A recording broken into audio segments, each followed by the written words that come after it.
Hello guys, welcome back to Stars Classroom. In this video, I'm going to tell you the story Rip Van Winkle written by Washington Irving. First, let's learn about the story in short.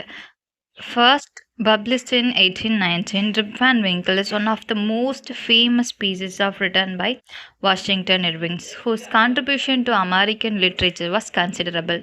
Rip Van Winkle has become a byword for the idea of falling asleep and waking up to find the familiar world around us has changed.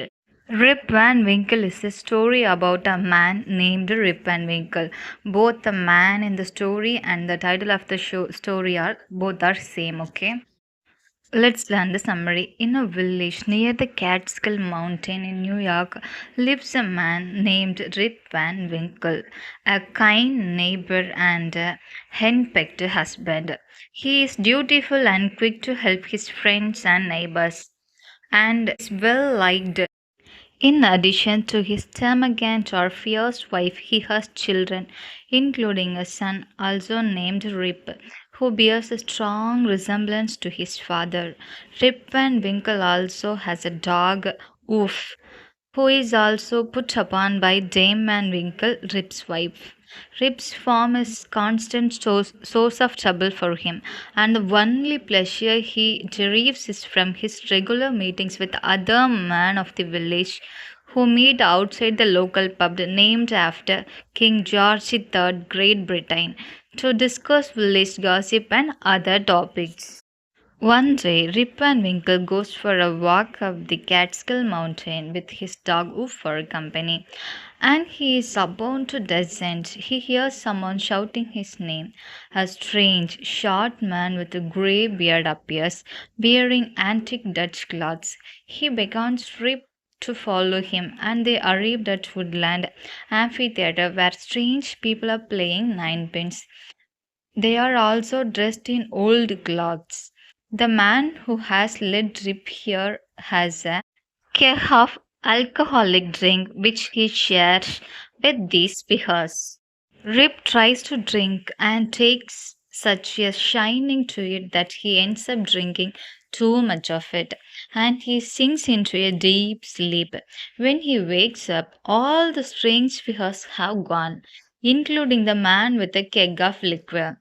Rip's dog has also gone. The gun he would taken with him up the mountain has gone, and a rusted gun is there next to him instead. As he walks home, Rip realizes his beard has grown a foot long. When he arrives back in his village, he meets people he doesn't know and who don't know him. All of the shops and houses look different. When he goes into his home, it's to find that it's run down and deserted.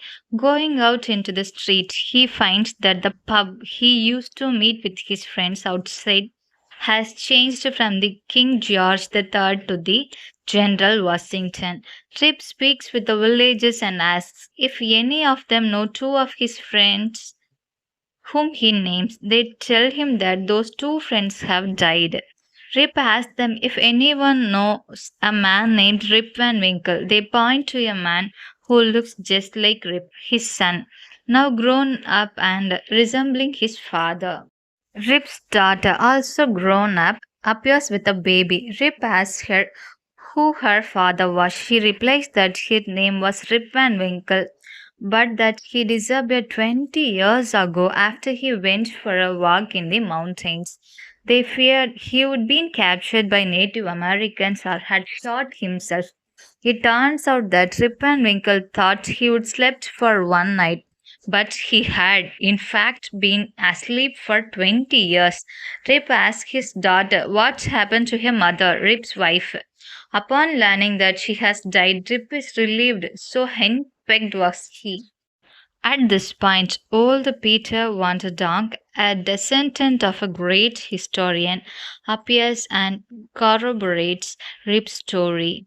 He says that his ancestor told of Henrik Hudson, the great explorer who helped to found the North America and after whom the Hudson River was named.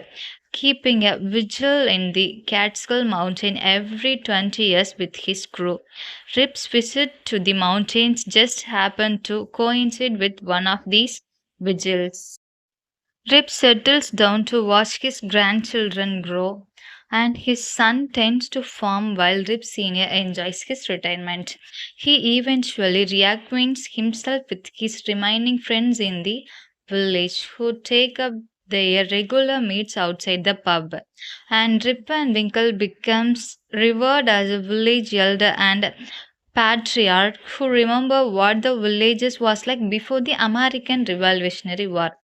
That's all about the story, guys. Thank you for watching. Subscribe for more video like this.